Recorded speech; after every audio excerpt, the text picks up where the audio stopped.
Anggota kelompok 2 yaitu Ridul Qadri Herlin, Salwa Ramadhani, Asrul, Indriani, dan Nabil. Selanjutnya pada konsep. Yang pertama, sejarah berdirinya yang akan dijelaskan oleh Ridho Al-Qadri Herlin, dan selanjutnya strategi dan kebijakan yang akan dijelaskan oleh Salwa Ramadhani dan Asrul. Yang ketiga, kemajuan peradaban Islam Daulah Utsmani yang akan dijelaskan oleh Indriani. Yang keempat, kemunduran Daulah Utsmani yang akan dijelaskan oleh Nabil. Daulah Utsmani berasal dari salah satu suku di Turki Barat, yaitu suku Kai. Pada waktu Genghis Khan melakukan agresi di wilayah Turkistan yang didiami suku Kai. Kemudian pada tahun 1289 Masehi, Ertugrul meninggal dunia, dan oleh Sultan Alauddin, maka kepemimpinan dilanjutkan oleh putranya yaitu Utsman. Karena kesetiaannya, maka Sultan Alauddin menghadiahinya sebidang tanah di Asia Kecil yang berbatasan dengan Bizantium, karena bangsa Turki telah membantu untuk mengalahkan pasukan Mongol dan Bizantium.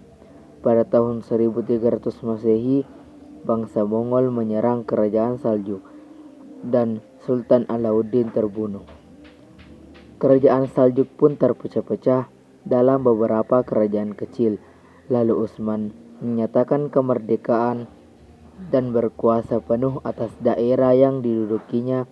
Sejak itulah kerajaan Utsmani dinyatakan berdiri.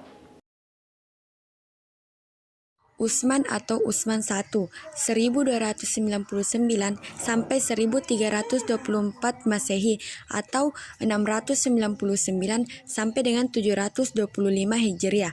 Sebagai pendiri kerajaan Turki Utsmani, ia memuat kebijakan bahwa kerajaan Turki Utsmani berdiri di atas sendi-sendi persatuan umat Islam dari bangsa Turki yang beraliran Sunni. B. Utsman atau Utsman I 1299 sampai 1324 Masehi atau 699 sampai dengan 725 Hijriah.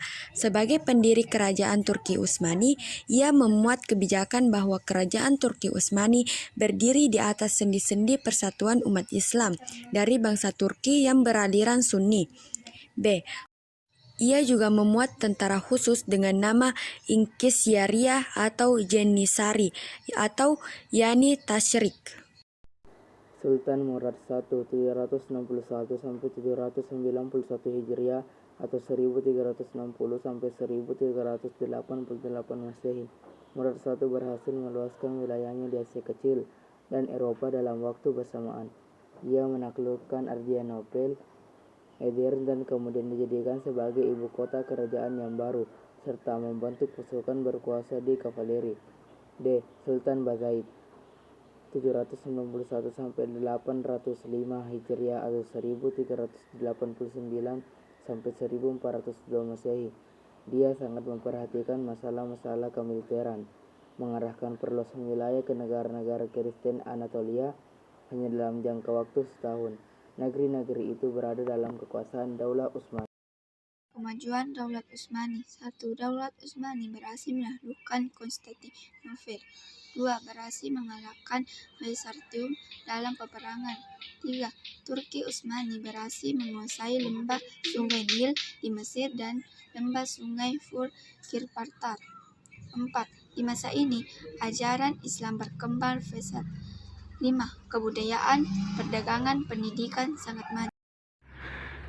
Faktor internal yang menyebabkan kemunduran Turki Utsmani. 1.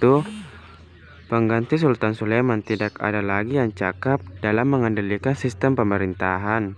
2. Pengangkatan bawahan tidak ada lagi didasarkan pada kemampuan mengatur daerah, namun pada perasaan suka atau tidaknya sang sultan. 3. Korupsi merajalela dan gaya hidup berfoya-foya. Sikap ini menyimpang dari ajaran Islam. 4. Terjadinya pemberontakan pasukan bayaran yang mengembangkan. Selain disebabkan kesalahannya sendiri, ada faktor eksternal yang mendorong kemunduran Turki Utsmani, yaitu 1. Ancaman dari dinasti Safawi yang semakin kuat. 2. Beberapa daerah di semenanjung Balkan berturut-turut melepaskan diri dari Kekaisaran Utsmani. 3. Kekalahan dalam perang melawan Rusia di abad ke-18.